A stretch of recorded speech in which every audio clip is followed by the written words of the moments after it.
नहमदुहु नुसल्ली अला रसूलिहिल करीम अम्माबाद फ़ाऊज़ु बिल्लाहि मिनश शैतानिर रजीम बिस्मिल्लाहिर रहमानिర్ రహీం. అనంత కరుణామయుడు అపార కృపాశీలుడు అయిన అల్లాహ్ పేరుతో ప్రారంభిస్తున్నాను. ఐ డ్రీమ్ ప్రేక్షక మహాశయులందరికీ అస్సలాము అలైకుం వరహమతుల్లాహి వబర్కాతు. పవిత్ర రమజాన్ మాసాన్ని పురస్కరించుకుని మనం రమజాన్ సందేశం పేరుతో అనేక విషయాల్ని తెలుసుకుంటూ వస్తున్నాము. ఈరోజు మనం రమజాన్ యొక్క ప్రాశస్త్యం గురించి, ఉపవాసాల యొక్క ప్రాధాన్యత గురించి కొన్ని విషయాలు తెలుసుకునే ప్రయత్నం చేద్దాం. ముఖ్యంగా రమజాన్ అనేది ఒక నెల పేరు. ఇస్లామియా క్యాలెండర్ ప్రకారంగా రమజాన్ అనేది 9వ నెల యొక్క పేరు. అయితే ఆ నెలకు అంత ప్రాధాన్యత ఎందుకు వచ్చింది అంటే, ఈ నెలలో అంతిమ దైవగ్రంథమైనటువంటి ఖురాన్ అవతరించింది. ఈ ఖురాన్ అవతరించిన దానికి కృతజ్ఞతగానే యావత్ ప్రపంచంలో ముస్లింలందరూ ఉపవాసాలు పాటిస్తారు. ఇక రెండవది, రమజాన్ అనేది ఒక నెల పేరైనప్పుడు ఆ నెలకు ఉన్నటువంటి అర్థం కూడా ఒకసారి మనం తెలుసుకుంటే, రమ్జ్ అనేటువంటి పదానికి అర్థం ఏమిటంటే కాల్చివేయడం, భస్మీపట్లం చేయడం అనేటువంటి అర్థాలు వస్తాయి. కాల్చివేయడం, భస్మీపట్లం చేయడం అంటే అర్థం ఏమిటి అంటే, మనిషి తన మనసులో ఉన్నటువంటి రుగ్మతల్ని, తనలో ఉన్నటువంటి చెడుల్ని కాల్చివేయాలి, భస్మీపట్లం చేయాలి. ఇది ప్రధానమైనటువంటి ఉద్దేశం. రెండవది, రమజాన్ నెలలో మనం చూసినప్పుడు అరబ్బులో ఇంతకు పూర్వం ఒక ఆచారం ఉండేది. అదేమిటంటే, ఎండ అక్కడ తీవ్రత మనందరికీ తెలుసు. బట్టలు వాళ్ళు ఉతుక్కున్న తర్వాత ఆ బట్టల్ని బండరాళ్లపై, చట్టురాళ్లపై వేసేవారు. ఆ బట్టల్ని ఉతికి జాడించిన తర్వాత అవి ఒకసారి దులిపి వాటి మీద వేసిన తర్వాత అవి ఏం జరిగేది అంటే, అవి ఇస్త్రీ చేసినటువంటి బట్టలుగా తయారయ్యేవి. ఎప్పుడైతే బండరాయిపై మనం బట్టలు వేస్తామో అది ఆరిన తర్వాత ఇస్త్రీ కూడా అవసరం ఉండదు దానికి, అంత చక్కగా అది ఫోల్డ్ అయ్యేది. ఆ విధంగా ఆ బట్టల్ని ఒకటి జెరాసిమ్స్ నుంచి, అది మలినాల నుంచి, ప్రతి మరక నుంచి దాన్ని శుభ్రపరచడం, అలాగే తెల్లటి వస్త్రాలుగా వాటిని తయారు చేయడం. రెండవది, అవి ఎలా కావాలో అలా ఫోల్డ్ చేయడం. ఇవి రెండింటిని కూడా రమ్జ్ అనేటువంటి ప్రక్రియ మనం చూస్తాం అని పిలువబడేది. ఇప్పుడు మనం తెలుసుకోవాల్సిన విషయం ఏంటంటే, ఈ రమజాన్ నెలలో ఒక దాసుడు కూడా ఆ విధంగానే అతను దైవానికి ఇష్టమైన దాసుడుగా మనగలగాలి. అంటే మనసులో ఉన్నటువంటి జెరాసిమ్స్ని ఏం చేయాలి? పరిశుద్ధం చేయాలి ఉపవాసాల ద్వారా. అందులో ఉన్నటువంటి జెరాసిమ్స్ని పూర్తిగా మనోమాలిన్యాలన్నింటినీ కూడా క్లీన్ చేసి దైవానికి ఇష్టమైనటువంటి దాసుడుగా, ఎలాగైతే వస్త్రాలు ఆ ఎండ దెబ్బకి అవి ఫోల్డ్ అయ్యి ఎలా కావాలో అలా మడతపడ్డాయో, ఆ విధంగా దైవానికి ఇష్టమైనటువంటి దాసుడుగా అతను ఫోల్డ్ అవ్వాలి. ఇది ఈ నెల యొక్క ముఖ్య ఉద్దేశం. రెండవది, రమజాన్ నెలలో పాటించేటువంటి ఉపవాసాలని దివ్య ఖురాన్ గ్రంథం సౌమ్ అంది. సౌమ్ అంటే అర్థం ఏంటంటే ఆగిపోవడం, మానుకోవడం అని అర్థం. వేటి నుంచి ఆగిపోవాలి, వేటి నుంచి మానుకోవాలి? మనం రోజా ఉపవాసం అని అంటాం వాస్తవానికి, కానీ దీనికి అరబిక్లో ఏంటంటే సౌమ్ అంటారు. సౌమ్ అంటే ఆగిపోవడం, మానుకోవడం. దేని నుంచి ఆగిపోవాలి అంటే, మనిషి చెడు చేయడం విషయం నుంచి ఆగిపోవాలి.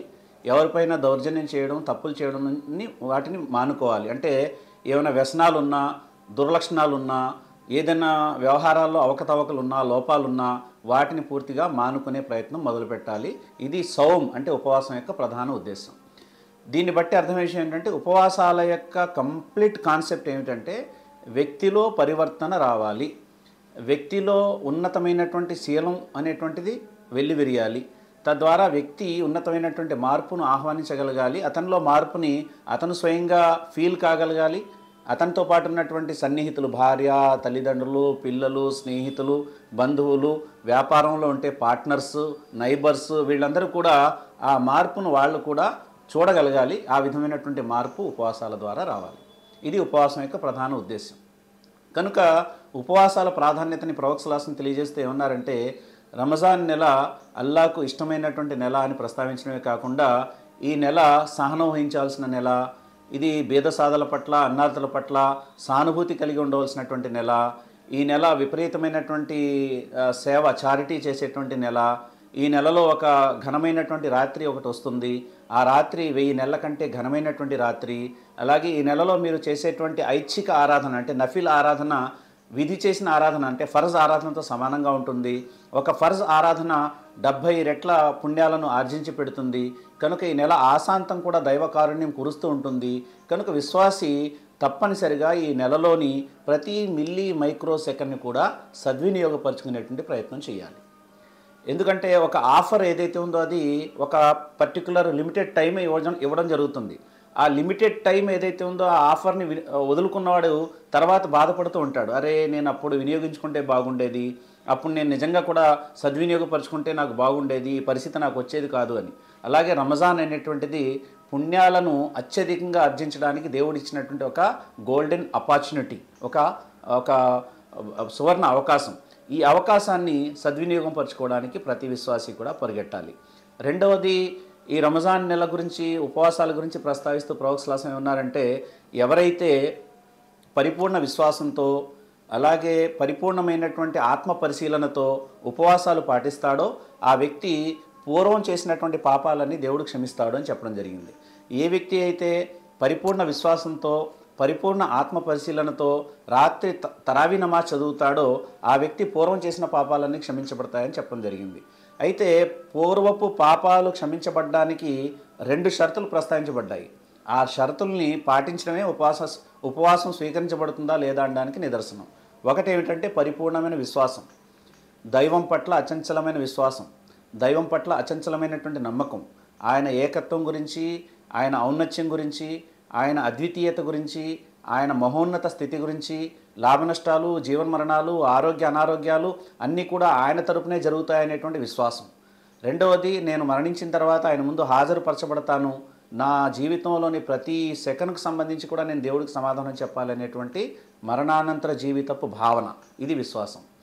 రెండవది, ఈ విధంగా పరిపూర్ణ విశ్వాసంతో పాటుగా మనిషి ఆత్మపరిశీలన చేసుకుంటూ ఉపవాసం పాటించాలని చెప్పడం జరిగింది. ఆత్మపరిశీలన అంటే అర్థం ఏంటంటే, ఉదయం నుంచి సాయంత్రం వరకు మనం ఎన్నో వ్యాపకాలు, ఎన్నో వ్యవహారాలు నిర్వహిస్తాం.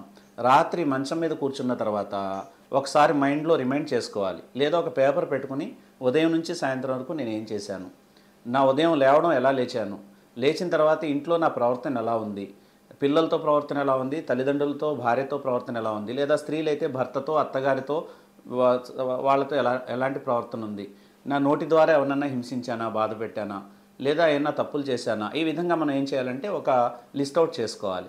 ఆత్మపరిశీలన అంటే అదే.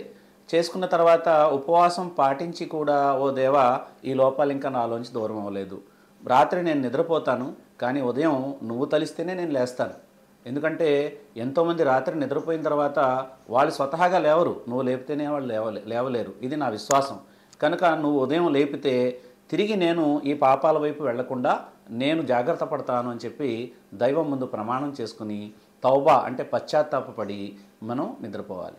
ఈ విధంగా మనల్ని మనం సంస్కరించుకునే ప్రయత్నం జరగాలి. ఉదాహరణకి ప్రయారిటీ వైజ్ కూడా ఉంటాయి. కొంతమంది మద్యానికి విపరీతంగా వ్యసనపరులు అయిపోయి ఉంటారు, మరో చెడులకు ఏదైనా వ్యసనపరులు అయిపోయి ఉంటారు. ఆ వ్యసనాన్ని వాళ్ళు ఒకేసారి వదలడానికి వాళ్ళ శరీరం కూడా సహకరించదు, వాళ్ళ యొక్క ఆలోచన కూడా సహకరించే పరిస్థితి ఉండదు. అప్పుడు కనీసం ఏం చేయాలి, దీన్ని పూర్తిగా అవాయిడ్ చేయడానికి ఏ విధమైనటువంటి సన్నాహాలు చేయాలో మానసికంగా దానికి సిద్ధం అవ్వాలి. అలాగే కొంతమంది కొన్ని లోపాలు ఉంటాయి, వాటిని ఒకేసారి దూరం చేసుకోలేరు. కానీ ఒకేసారి దూరం చేసుకుంటే అది చాలా గొప్ప విషయం. కానీ ఒకవేళ అవి దూరం అయ్యే పరిస్థితి లేకపోతే ప్రయారిటీ నెంబర్ 1లో ఇదిగో ఈ లోపం నేను దూరం చేసుకుంటాను, ప్రయారిటీ నెంబర్ 2లో ఈ లోపం దూరం చేసుకుంటాను. ఈ విధంగా ప్రయారిటీస్ పెట్టుకుని ఆ లోపాలని దూరం చేసుకునే ప్రయత్నం చేయాలి. చూడండి, ఉదాహరణకి అసత్యం ఎంత ఈజీగా చెప్పడం జరుగుతుంది అంటే, కనీసం ఆ నాలుక ఆ విధంగా అబద్ధం మాట్లాడుతుంటే మనసు కూడా నువ్వు అబద్ధం చెప్తున్నావురా అని చెప్పే పరిస్థితి లేదు ఈరోజు. మహాప్రవక్త ముహమ్మద్ సల్లల్లాహు అలైహి వసల్లం వారు అన్నారు, ఆ వ్యక్తి నరకానికి పోతాడు అన్నారు. 3 సార్లు ఆ మాట అనగానే సహచరులు అడిగారు, ఏ వ్యక్తి ఓ ప్రవక్త అంటే, ఏ వ్యక్తి అయితే తన 2 కళ్ళు చూడని దాన్ని తన 2 కళ్ళు చూసినట్టుగా ఇతరులకు చెప్తాడో అన్నారు. అంటే 2 కళ్ళు చూడని దాన్ని చూసినట్టుగా చెప్పడం ఎంత అసత్యమో చూడండి. అందుకనే ప్రవక్త సల్లల్లాహు అలైహి వసల్లం మరొక సందర్భంలో ఏమన్నారంటే, అసత్యం మరియు విశ్వాసం 2 ఒక చోట ఉండవు అన్నారు. ఒక విశ్వాసి దైవం పట్ల బిలీవర్ ఎవరైతే ఉన్నాడో అతను పిరికివాడై ఉండొచ్చు, పిసినారివాడు కూడా అయి ఉండొచ్చు, కానీ అతను అసత్యవాది అయి ఉండడు అని చెప్పి ప్రవక్త సల్లల్లాహు అలైహి వసల్లం చెప్పడం జరిగింది. అంటే ఒక్క నోటితో మాట్లాడే మాట అబద్ధం అయితేనే ఇంత పెద్ద విషయాలు ఉంటే, మరి మనం అనేక ఆచార వ్యవహారాల్లో మన ఆచరణలో వ్యవహారాల్లో అనేక లోపాలు చేస్తే మన ఉపవాసాలు ఎలా స్వీకరించబడతాయి? కనుక ఉపవాసాన్ని ఆత్మ పరిశీలనతో పాటించాలి అనేటువంటిది కూడా ఈ హదీసులో మనకు చాలా స్పష్టంగా చెప్పబడింది. కనుక మనం ఆత్మ పరిశీలన చేసుకుందాం, మనలో ఉన్నటువంటి లోపాలని దూరం చేసుకునే ప్రయత్నం చేద్దాం. ఆ విధంగా ఉపవాసం యొక్క ప్రభావాన్ని మనపై గనక మనం ఆ విధంగా ఫీల్ అయినట్లయితేనే ఇవన్నీ కూడా సాధ్యమవుతాయి. సృష్టికర్త అయినటువంటి దైవం పరిపూర్ణ విశ్వాసంతో ఆత్మ పరిశీలనతో ఉపవాసం పాటించే భాగ్యాన్ని మనందరికీ ప్రసాదించుగాక. వాఖిరు దావానా అనిల్ హమ్దులిల్లాహి రబ్బిల్ ఆలమీన్. వస్సలాం.